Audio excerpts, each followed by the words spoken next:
Morning everyone have a nice day. आज आलोचना करबा एक सुंदर विषय वस्तु पर। पूर्व वीडियो जो मैंने देखी ना भाषार संज्ञा स्वरूप प्रकार भेद भाषा पृथ्वीर भाषा परिवार काव्य कवितार संज्ञा स्वरूप गल्प सनेट सबुर संज्ञा स्वरूप आउ प्रत्येक वीडियो रे तार PDF note long question PDF note भी अच्छे जो मैंने देखी ना जाकि देखिदेव प्रत्येक सब्जेक्ट नोट भी से वीडियो रे अच्छे तो मैंने नोट टी आराम से पढ़ी पारिबो।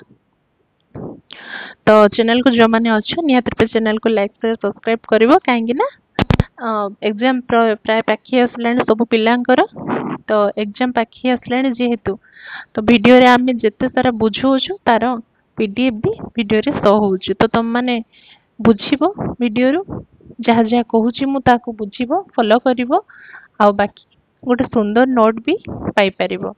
तो ठीक अच्छे निहत रूपे तुम मान को हेल्प रे आसीबो। तो आज आलोचना करबा कोन नाटकर संज्ञा स्वरूप प्रकार भेद आगुआ कहूची नोट टी पढ़ी सारा पर एते खुशी लागियो तुम मान को नाटक विषय रे एते सारा धारणा आसी जिवो तुम भाबी भी परिबोनी। नाटक विषय रे ए नोट टी बहुत छोट माने सिंपल वर्ड लिखा जायछि आ बहुत सारा पॉइंट गुडा ऐड करा हेछि किछि कंफ्यूजन हला भलिया वर्ड भितर पूरा जाइनी सिंपल कथा साधारण यूज कला भलिया कथा वर्ड गुडा को पढ़ी साले नोट टी एंड रे मत माने कमेंट करी कहबो नोट टी केमति लागिला। तो एबे देखो एबे स्टार्ट करिवा नाटकर संज्ञा हैला नाटकर संज्ञा नाटक शब्दटी संस्कृत नट धातु आसीछि जहार अर्थ नृत्य बा अभिनय किंबा अनुकरण करी। संस्कृत मूल प्रत्येक ओडिया शब्द आमे जहा कहूछ तार मूल धातु कोठु संस्कृत रो तो संस्कृत ए नाटक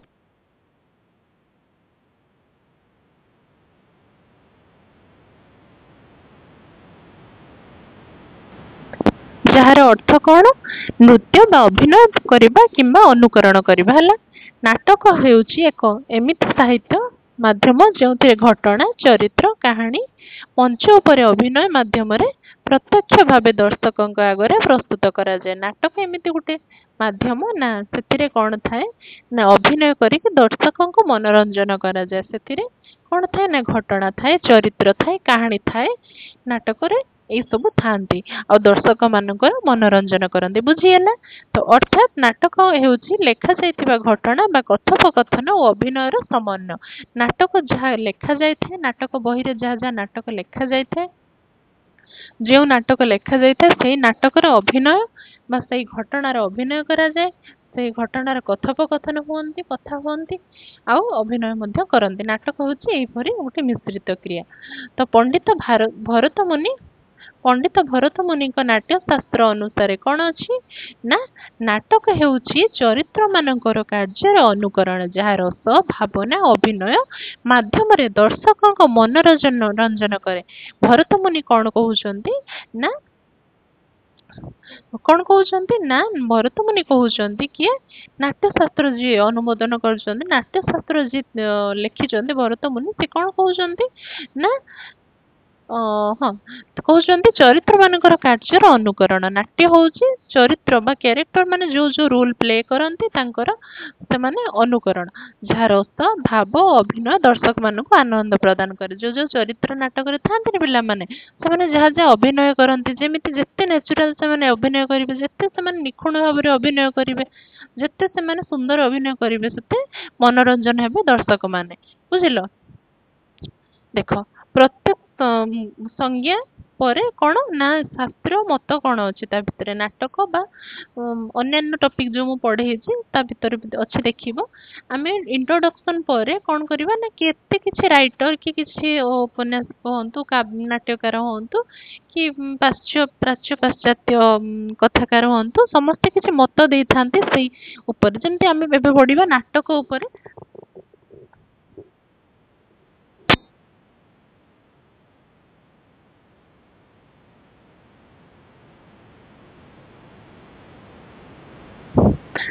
तो भरत मुनि कौन कहते नाटक उपर तांकर मत कौन ना नाटक हेउची चरित्र मानकर कार्यर अनुकरण जहाँ रस भावना और माध्यम रे दर्शकों को आनंद देई थाए ହେଲା। ନାଟକ କଣ ନା ଚରିତ୍ର ମାନଙ୍କର କାର୍ଯ୍ୟର ଅନୁକରଣ। ଚରିତ୍ର ମାନେ ଯାହା ଯାହାର ଯାହା ଯାହା କଣ କରିବେ ଅଭିନୟ କରିବେ। ସେମାନେ ଯଦି ଦୁଃଖଦ ଅଭିନୟ କରିବେ ତାହେଲେ ଦର୍ଶକ ମାନଙ୍କୁ ଦୁଃଖ ଲାଗିବ ଦେଖିକି ନାଟକ। ଯଦି ସେମାନେ କିଛି ନେଗେଟିଭ ରୋଲ ପ୍ଲେ କରୁଥିବେ, ନେଗେଟିଭ ଚରିତ୍ରରେ ଥିବେ, ତାହେଲେ ଦର୍ଶକ ମାନଙ୍କୁ ଦେଖିକି ରାଗ ଲାଗୁଥିବ। ଆମେ ମାନେ ମୁଭି ଦେଖୁଛୁ, ଯାତ୍ରା ଦେଖୁଛୁ, ଆମେ ମାନେ କହୁନୁ ଆରେ ଆରେ ଏତେ ନେଗେଟିଭ ରୋଲ କରୁଛି, ଆରେ ଏତେ ଖରାପ ଲୋକଟା, ଆମକୁ ରାଗ ଲାଗୁଛି ଯେମିତି ଟିଭି ଭିତରେ ପଶିକି କି ଯାତ୍ରାରୁ ଟାଣି ଆଣିକି ତାକୁ ପିଟିବି କି ମାଡ ମାରିବି ଇଚ୍ଛା ହଉଛି ନା ନାହିଁ। କାହିଁକି ନା ସେମାନେ ଏତେ ନିଖୁଣ ଭାବରେ, ଏତେ ନ୍ୟାଚୁରାଲ, ଯେତେ ଜୀବନ୍ତ ରୋଲ କରୁଛନ୍ତି, ଯେ ଅଭିନୟ କରୁଛନ୍ତି, ଯେ କଣ ଆମକୁ ଦେଖିକି ଲାଗୁଛି କି ହଁ ନ୍ୟାଚୁରାଲ ସେ କରୁଛି। ଏମିତି ନ୍ୟାଚୁରାଲ ଆମକୁ ଦୁଃଖ ଲାଗୁଛି, ରାଗ ଲାଗୁଛି କି ହସ ଲାଗୁଛି, ବୁଝିଲ। ତ ସେ କହୁଛନ୍ତି କି ନାଟକ ହଉଛି କଣ ନା ଚରିତ୍ର ମାନଙ୍କର କାର୍ଯ୍ୟର ଗୋଟେ ଅନୁକରଣ, ଯାହା ରସ ଓ ଭାବ ମାଧ୍ୟମରେ ଦର୍ଶକଙ୍କୁ ଆନନ୍ଦ ଦେଇଥାଏ। ହେଲା। ତାର ବ୍ୟାଖ୍ୟା, ଏ ଯୋଉ ମତଟା ଦେଇଛନ୍ତି ସେ ମତର ବ୍ୟାଖ୍ୟା ବା ମତରେ ଏକ୍ସପ୍ଲେନ କରାହେଇଛି। ସେ ମତର ମାନେ କଣ? ବ୍ୟାଖ୍ୟା କଣ ନା ନାଟକ ମଞ୍ଚ ଯୋଗ୍ୟ ଭାବ ରସ ବିକାଶ କରାଯାଏ, ଏହା ପ୍ରାଥମିକ ସଂଜ୍ଞା ଓ ସିଦ୍ଧାନ୍ତ। ହେଲା। ଦେଖ ଆରିଷ୍ଟଟଲ, ଆରିଷ୍ଟଟଲ କଣ କହିଛନ୍ତି? ଦେଖ ପିଲାମାନେ, ଏଠି ମୁଁ 5-6ଟା ମତ ରଖିଛି, 5-6ଟା ପ୍ରାଚ୍ୟ ପାଶ୍ଚାତ୍ୟ କଥାକାର, ଯୋଉ କାବ୍ୟକାର ମାନଙ୍କର କଣ ରଖିଛି, ରଖିଛି ଡେଫିନେସନ। ସେମାନେ ନାଟକ ବିଷୟରେ କଣ ଦେଇଛନ୍ତି, ତମେ ଚାହିଁଲେ 5-6ଟା ଜାଗାରେ 2-3ଟା ଆଡ୍ କରିପାରିବ, ବେଶୀ ନ ଲେଖିପାରିବ, କିନ୍ତୁ ମନେ ରଖ 6-7ଟା ମନେ ରଖିବ, ଶିଖିବ, ମନେ ରଖିବ। କାହିଁକି ନା ଏକ୍ସାମରେ ପିଲାମାନେ ଆମେ ସମସ୍ତେ ତରତର ହେଇଯାଉ। ପ୍ରତ୍ୟେକ ପିଲା ଯିଏ ବି ଭଲ ପଢୁ ଖରାପ ପଢୁ ଯାହା ବି ପଢୁ, ଏକ୍ସାମ ଟାଇମରେ ନା ଟିକେ ତରତର ହେଇଯାଆନ୍ତି। ଆମେ ମାନେ କଣ କରୁ ଏକ୍ସାମ ଟାଇମରେ ନା 6ଟା ଶିଖିଥିଲେ 3ଟା ମନେ ପଡିବ, 3ଟା ଶିଖିଥିଲେ 1 ମନେ ପଡିବ। ତ ଆମେ ଯଦି 6ଟା ପଏଣ୍ଟ ଯାକ ମନେ ରଖିଥିବା, ବୁଝିଥିବା, ଆମକୁ 2ଟା ମନେ ନ ପଡିଲେ ବି ଆଉ 2ଟା ମନେ ପଡିବ। ତ ସେଥିପାଇଁ ଆମକୁ ସବୁ ଜାଣିବାକୁ ହବ। ଲେଖିଲା ବେଳେ ଆମେ ହୁଏତ କମ ଲେଖିପାରିବା, କିନ୍ତୁ ଆମେ ଯଦି କମ ଜାଣିଥିବା ତାହେଲେ କଣ ହବ, କମ ହିଁ ଲେଖିବା, ତାଠାରୁ ଆହୁରି କମ ଲେଖିବା। ତ ଠିକ ଅଛି, ଜାଣିବା ପାଇଁ 6-7ଟା ପଏଣ୍ଟ ମୁଁ ଆଡ୍ କରିଛି। ତମେ ସବୁକୁ ଶିଖିବ, ମନେ ରଖିବ, ବୁଝିବ, ଦେନ୍ ଯୋଉଟା ମନେ ପଡିବ ଲେଖିବ। ବୁଝିପାରିଲ? ସ୍କିପ୍ କରିବନି, ସବୁ କିଛି ଦେଖିବ। ହେଲା। ତାପରେ ଦେଖ ଆରିଷ୍ଟଟଲ, ଆରିଷ୍ଟଟଲଙ୍କ ମତ କଣ ନା ନାଟକ ହେଉଛି କାର୍ଯ୍ୟର ଅନୁକରଣ, ଯାହା ଦର୍ଶକଙ୍କର ଦୟା ଭୟ ପ୍ରେରିତ କରି ଉତ୍ପ୍ରେରିତ କରେ। ବ୍ୟାଖ୍ୟା କଣ? ଘଟଣା ଗଠନ, କେନ୍ଦ୍ରୀୟ ଛନ୍ଦ, ଭାଷା, ଚରିତ୍ରରୁ କମ ମହତ୍ୱପୂର୍ଣ୍ଣ। ବୁଝିଲ? ମୁଁ ୟାକୁ ଖାଲି ପଢେଇ ଦଉଛି, ତମେ ମାନେ ବୁଝିଯିବ। ଯାହା କହୁଛି ବୁଝିଲା ପରେ, ନୋଟଟି ପଢିଲା ପରେ ନିହାତି ରୂପେ ତମକୁ ଇଜି ଲାଗିବ। ବୁଝିଲ? ଖାଲି ନୋଟଟା ସେମିତି ପଢିଦେଲେ କେମିତି ଲାଗିବ? ଏମିତି ଗୋଟେ କପି କରିକି ଖାଲି ଗୋଟେ ଘୋଷି ଦେଇକି ଚାଲି ଆସିଛି। ସେମିତି ଘୋଷିଲେ କଣ ହବ? କିଛି ଲାଭ ନାହିଁ। ଖାଲି ତମେ ମାନେ ବୁଝିବ, ଜାଣିବ, ତମେ ତା ଭିତରେ ତର୍ଜମା କରିବ, ତାପରେ ଯାଇକି ହଁ ଠିକ ଅଛି, ଏତିକି ମୁଁ ବୁଝିଛି, ଏତିକି ଲେଖିବି ନୋଟରେ। ବୁଝିପାରିଲ? ଦେଖ ତାପରେ ହରିଶ କଣ କହିଛନ୍ତି ନା କଳାର 2ଟି ଉଦ୍ଦେଶ୍ୟ, ପଢେଇବା ଆଉ ରସ ଆସ୍ୱାଦନ କରିବା। ନାଟକ ଉଭୟ କରିବା ଉଚିତ। ନାଟକର ଉଦ୍ଦେଶ୍ୟ କଣ ନା ରସ ଆସ୍ୱାଦନ କରିବା ଆଉ ରସ ଆସ୍ୱାଦନ କରିବା ଆଉ ଲୋକଙ୍କର ମନୋରଞ୍ଜନ କରିବା। ବୁଝିପାରିଲ?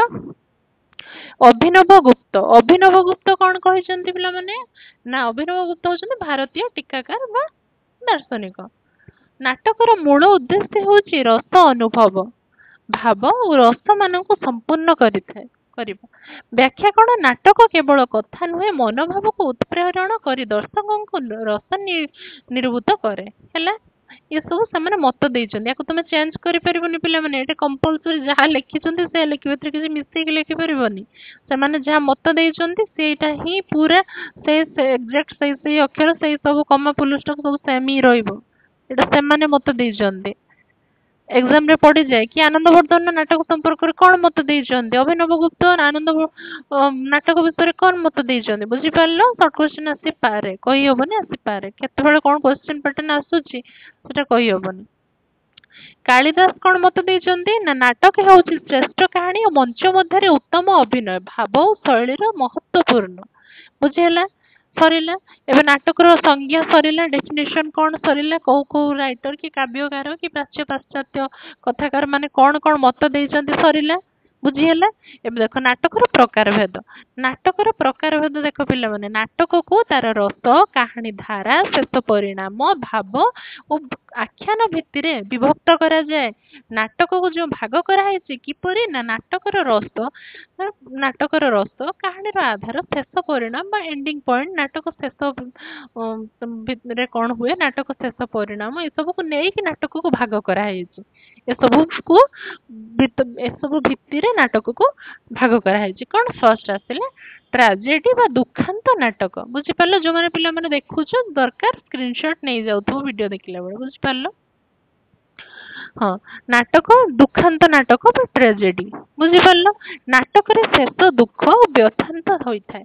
ନାଟକରେ ଗଭୀର ଘଟଣା, ସଂଘର୍ଷ, ବ୍ୟଥା, ବିପଦ ଦେଖାଯାଏ। ଚରିତ୍ର ମାନଙ୍କର ତ୍ୟାଗ, ବିଫଳତା କିମ୍ବା ମୃତ୍ୟୁ ବା ଲାଭ ହୋଇଥାଏ। ଦର୍ଶକଙ୍କୁ ଭାବପ୍ରବଣ କରିଥାଏ। ଏହି ପ୍ରକାର ନାଟକର ଲକ୍ଷ୍ୟ ଭୟ ଓ କରୁଣା ଯୋଗାଇବା। ସୁନ୍ଦର ଭାବରେ ସିମ୍ପଲ ୱାର୍ଡ ଭିତରେ କିଛି ବି କନଫ୍ୟୁଜନ ହେଲା ଭଳିଆ ୱାର୍ଡ ମୁଁ ଦେଇନି।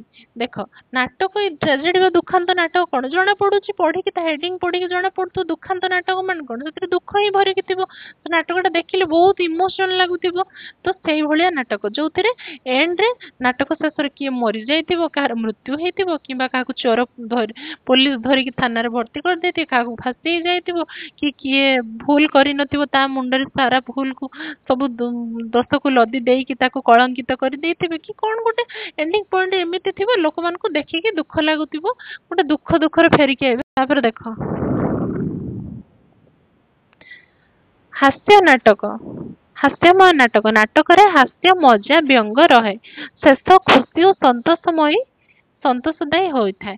ସମାଜର ଦୋଷ, ଅଜ୍ଞାନ, ଅଭିମାନ ଉପରେ ବ୍ୟଙ୍ଗ। ଦର୍ଶକଙ୍କୁ ମନୋରଞ୍ଜନ କରିବା ଏହାର ଉଦ୍ଦେଶ୍ୟ। ହାସ୍ୟ ନାଟକ ହେଡିଙ୍ଗ ପଢିକି ବୁଝିପାରୁଥିବ। ହାସ୍ୟ ନାଟକ କଣ, ନାଟକଟା କମେଡି ହେଇଥିବ, କମେଡି କଥା ଥିବ, ହସ କଥା ଥିବ, ଖୁସି ଲାଗୁଥିବ।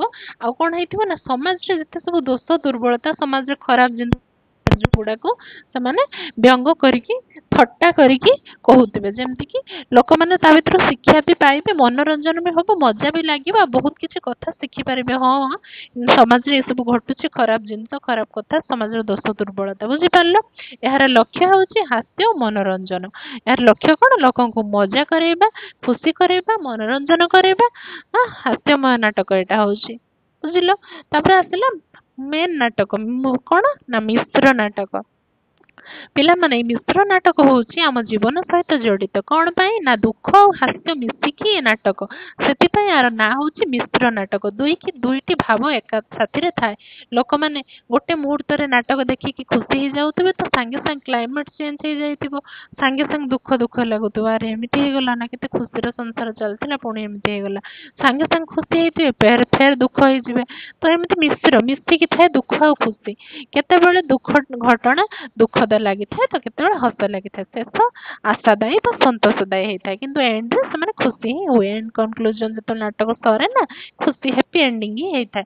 ଜୀବନର ବାସ୍ତବ ରୂପ ଏଥିରେ ଦେଖାଯାଏ। ପିଲାମାନେ ଜୀବନର ବାସ୍ତବ ରୂପ ଦେଖାଯାଏ ବୋଲି କାହିଁକି କହିଲା, କାହିଁକି ନା ପିଲାମାନେ ଜୀବନ ଆମର କଣ, ଦୁଃଖ ଆଉ ଖୁସିର ଏକ ମିଶ୍ରିତ କ୍ରିୟା ଜୀବନ। ଜୀବନରେ ଆଜି ଦୁଃଖ ତ କାଲି ଖୁସି। ଯଦି ମୁଁ କାନ୍ଦିଥିବି ନା, ଖାଲି 2 ମିନିଟ ପାଇଁ ହେଲେ ବି ମୁଁ ହସିବି, କିନ୍ତୁ ଖାଲି କାନ୍ଦୁ ନଥିବି ଜୀବନ ସାରା, କି ଖାଲି ହସୁ ନଥିବି। ମିଶ୍ରଣ ଜୀବନ।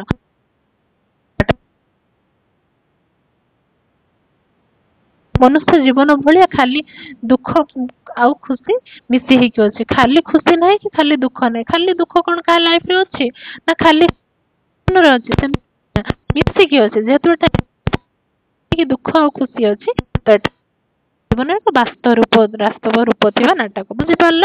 ଏହି ନାଟକ ଜୀବନର ସତ୍ୟ ମିଶ୍ର ଅଭିଜ୍ଞତା ଦେଖାଏ। ବୁଝିପାରିଲ? ଏକାଙ୍କିକା ଗୋଟିଏ ଅଙ୍କ ବା ଭାଗ ଥାଏ,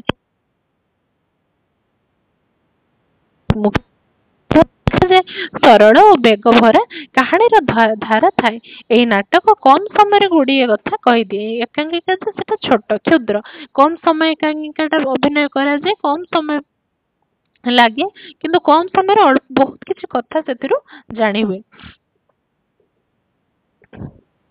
ତ ତାପରେ ଦେଖ, ହଁ ଏକାଙ୍କିକା କଣ ନା ନାଟକ ଠାରୁ ବହୁତ ଛୋଟ। ବୁଝିପାରିଲ, ଏକାଙ୍କିକା ଗୋଟେ ନାଟକର ଗୋଟେ ଅଂଶ, କିନ୍ତୁ ନାଟକ ଠାରୁ ବହୁତ ଛୋଟ।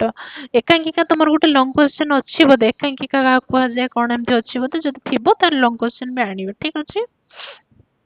ଆଗକୁ ଚାଲ। ନାଟିକା ଏକାଙ୍କିକା ଠାରୁ ଅଳ୍ପ ବଡ।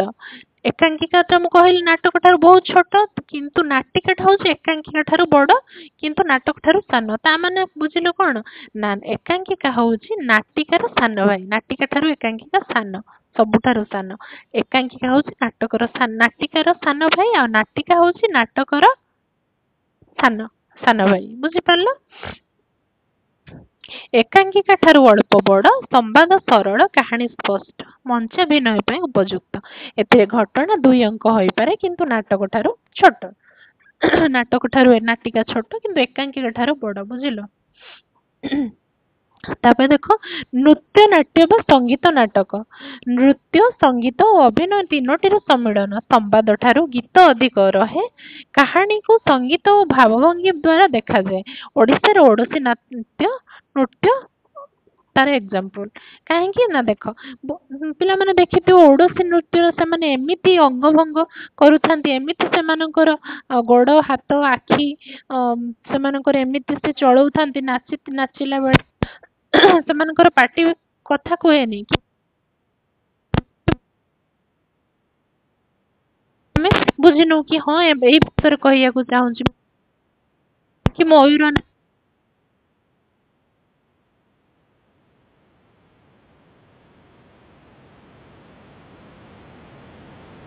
କରନ୍ତି ଯେ ଆମେ ସବୁ କିଛି ବିଷୟବସ୍ତୁ ବୁଝି ଯାଉ କି ହଁ ନାଚ ମାଧ୍ୟମରେ ସେମାନେ ଏଇଟା କହିବାକୁ ଚାହୁଁଛନ୍ତି। ତ ସେଇଟା ହଉଛି ନୃତ୍ୟ ବା ସଙ୍ଗୀତ ଧର୍ମୀ ନାଟକ। ବୁଝିଲ।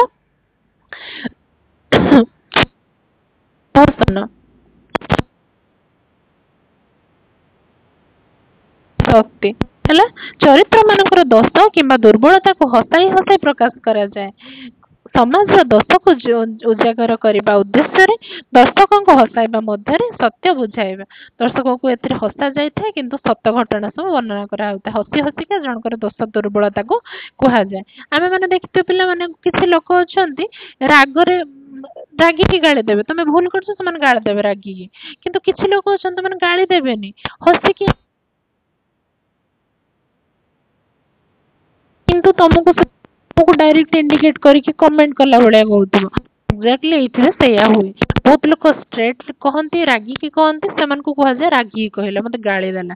କିନ୍ତୁ ବହୁତ ଲୋକ ଗାଳି ଦେବେନି, କିନ୍ତୁ ଏମିତି କଥା କହିବେ ତମକୁ ପୁରା ବାଧିବ। ଠିକ ଏଇ ପ୍ରହସନରେ କଣ ହୁଏ ନା, ବ୍ୟଙ୍ଗ କରିକି ଥଟ୍ଟା କରିକି କହନ୍ତି, ହସି ହସିକା କହିବେ, କିନ୍ତୁ ତା ଭିତରେ ତମରି ଦୋଷଟାକୁ କହୁଥିବେ। ବୁଝିପାରିଲ। ତାପରେ ଦେଖ, ଏଙ୍କର ଭାଗ ଗୁଡା ତାର ଗୋଟେ ଛୋଟ ସାରାଂଶ, ମାନେ ଏଇ ଛୋଟ ସାରାଂଶ ଟା ପଢିକି ନା ଟୋଟାଲ ଯେତିକି ପଢେଇକି ଆସିଲି ତା ଭିତରେ ତମର ଗୋଟେ ବେସିକ ନଲେଜ ହେଇଯିବ। ଏଇ ଟେବୁଲ ଭିତରେ ଯେତିକି ଅଛି ତମକୁ 2 ଲାଇନରେ ପଢିକି ବୁଝିଯିବ। କିନ୍ତୁ ସେଠି ମୁଁ ଏତେ ଗୁଡାକ ତମକୁ ବୁଝେଇକି ଆସିଲି, ଯେତିକି ବୁଝି ନ ପାରିଥିବ ଏଇ ଟେବୁଲରେ ତମକୁ 2ଟା ଧାଡିରେ ଲେଖା ହେଇଛି, ସାଙ୍ଗେ ସାଙ୍ଗେ ତମେ ବୁଝିଯିବ। ଏଇଟା ହଉଛି ଇମ୍ପୋର୍ଟାଣ୍ଟ ଜିନିଷ ଲେଖା ହେଇଛି। ମୁଁ କହିଥିଲି ନାଇଁ, ନୋଟ ପଢି ସାରିଲା ପରେ ତମକୁ ବହୁତ କିଛି ନଲେଜ ଆସିଯିବ ନାଟକ ସମ୍ପର୍କରେ।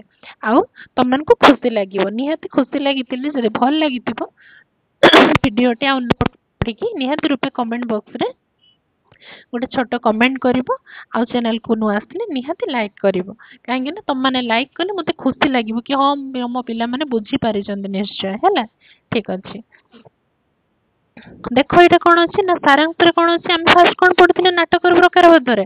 1 ନମ୍ବରରେ ଟ୍ରାଜେଡି ବା ଦୁଃଖାନ୍ତ ନାଟକ। ଏଠି ଅଛି ଟ୍ରାଜେଡି ବା ଦୁଃଖାନ୍ତ ନାଟକ କଣ ନା, ଦୁଃଖ ଘଟଣାରେ ଶେଷ ହେଇଥାଏ, ତାର ଏଣ୍ଡିଂ ରେ ଦୁଃଖଦ ଘଟଣା ଥାଏ।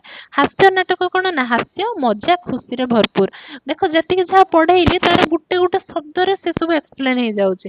ତମେ ଦେଖିକି ଜାଣିପାରିବ ଯେ ହଁ ଏଇଟା ହାସ୍ୟ ନାଟକ, କାହିଁକିନା ହସ ମଜା ଖୁସିରେ ଭରପୁର ହେଇଥିବ। ମାନେ କଣ କହିଥିଲି, ଯୁକ୍ତ ସମ୍ବନ୍ଧୀୟ ସେଥିରେ ଥାଏ, ହସ ଆଉ ମିଶିକି ଥାଏ, ତ ଦୁଃଖ ଆଉ ହାସ୍ୟ ମିଶିକି ଥାଏ। ସକାରାତ୍ମକ ବା ଭଲ ଚିନ୍ତା ସେଥିରେ ଥାଏ। ଏକାଙ୍କିକା ଗୋଟିଏ ଅଙ୍କ ଶେଷ ହୁଏ। ମୁଁ କହିଥିଲି ଏକାଙ୍କିକାରେ ଗୋଟେ ଅଙ୍କ ଥାଏ, ବହୁତ ବହୁତ ଅଳ୍ପ ସମୟରେ ଶେଷ ହୁଏ, ବହୁତ କ୍ଷୁଦ୍ର, ସେଟା ହଉଛି ଏକାଙ୍କିକା। ସରଳ କାହାଣୀ ସ୍ପଷ୍ଟ ଶେଷ। ନୃତ୍ୟ ନାଟ୍ୟ ଓଡ୍ରାସି ନାଟ୍ୟର ଏକ୍ସାମ୍ପଲ ଦେଇଥିଲି ନା ନାଇଁ? ଦେଖ ସଙ୍ଗୀତ ନୃତ୍ୟ ଅଭିନୟ ଗୋଟେ ଗୋଟେ ପଦରେ ବୁଝି ହଉଛି। ପ୍ରହସନ ପ୍ରହସନ କଣ? ବ୍ୟଙ୍ଗ ହାସ୍ୟ ମନୋରଞ୍ଜନ। ମୁଁ କହିଥିଲି ହସି ହସିକା ତମକୁ ଗୋଟେ ଥଟ୍ଟା କଲା ଭଳିଆ କମେଣ୍ଟ କଲା ଭଳିଆ ଯୋଉ କହୁଥିବେ ସେଇ ଟାଇପର। ବୁଝିପାରିଲ? ସମାପ୍ତି ପ୍ରତ୍ୟେକ ଲଙ୍ଗ କ୍ୱେଶ୍ଚନରେ ଗୋଟେ ସମାପ୍ତି ରହିଥାଏ, କନକ୍ଲୁଜନ। ଆମେ କଣ ବୁଝିଲୁ, ଆମର ମତ କଣ ଏଇ ବିଷୟରେ। ନାଟକ ହେଉଛି ଜୀବନର ପ୍ରତିବିମ୍ବ। ଏହା ଶବ୍ଦରେ ନୁହେଁ ଅଭିନୟ ମାଧ୍ୟମରେ ଜୀବନ୍ତ ହୁଏ। ପଢିବା ସହିତ ଦେଖାଯାଏ, ଭାବାଯାଏ ଓ ଅନୁଭବ କରାଯାଏ। ନାଟକ ଖାଲି ଶବ୍ଦରେ ନୁହେଁ, ନାଟକ ବହିର ଲେଖା ଯାଇଥାଏ କିନ୍ତୁ ଅଭିନୟରେ ହିଁ ଭଲ ଲାଗେ। ନାଟକଟି ଯେତେବେଳେ ଅଭିନୟ ହୁଏ ନା ସେତେବେଳେ ସବୁ କିଛି ବୁଝି ହୁଏ। ପଢିବା ବେଳେ ଯେତିକି ନ ବୁଝି ହୁଏ ନା, ଯେତିକି ମଜା ନ ଲାଗେ ନା, ସେତେବେଳେ ଆକ୍ଟିଂ ଜଣେ କରୁଥାଏ, ଜଣେ ଯେତେବେଳେ ବହୁତ ସାରା କ୍ୟାରେକ୍ଟର ମିଶିକି ନାଟକଟାକୁ ଅଭିନୀତ କରୁଥାନ୍ତି ନା ଭାରି ମଜା ଲାଗେ। ଦୁଃଖ ବି ଲାଗେ, ଖୁସି ବି ଲାଗେ, ରାଗ ବି ଲାଗେ, ମଜା ବି ଲାଗେ, ସବୁ କିଛି ମିଶ୍ରିତ ହେଇକି ଥାଏ। ନାଟକ ହଉଛି ସବୁ କିଛିର ମିଶ୍ର କ୍ରିୟା। ବୁଝିପାରିଲ? ଆଶା କରେ ଭିଡିଓଟି ନିଶ୍ଚୟ ରୂପେ ଭଲ ଲାଗିଥିବ। ଯଦି ଭଲ ଲାଗିଥିବ ଚ୍ୟାନେଲକୁ ନୂଆ ଆସିଥିବ ନିହାତି ରୂପେ ଚ୍ୟାନେଲକୁ ଲାଇକ୍ ସେୟାର ସବସ୍କ୍ରାଇବ କରିବ। ଆଉ ବାକି ରହିଲା ଯୋଉମାନଙ୍କୁ ନୋଟ ପିଡିଏଫ ଦରକାର କି ପଢା ରିଲେଟେଡ କିଛି ବି ଡିସ୍କସନ କରିବାର ଦରକାର, କାହିଁକିନା ଏକ୍ସାମ ଆସିଲାଣି, କୋଉ ଟପିକ ନିହାତି ତମେ ବୁଝିବା ଦରକାର, ନିହାତି ରୂପେ ପ୍ରତ୍ୟେକ ଭିଡିଓର ଡେସ୍କ୍ରିପସନରେ ଆମର ଟେଲିଗ୍ରାମ ଚ୍ୟାନେଲ ଗ୍ରୁପ ଅଛି, ସେଇଠି ଯାଇକି ଜଏନ ହେଇକି ତମମାନେ କଣ୍ଟାକ୍ଟ କରିପାରିବ। କିଛି ବି ପିଡିଏଫ କି କିଛି ବି ଷ୍ଟଡି ରିଲେଟେଡ ଆମେ ଡିସ୍କସନ କରିପାରିବା। ରହୁଛି, ଧନ୍ୟବାଦ, ଜୟ ଜଗନ୍ନାଥ। ଦେଖା ହବ ପରବର୍ତ୍ତୀ ଭିଡିଓରେ।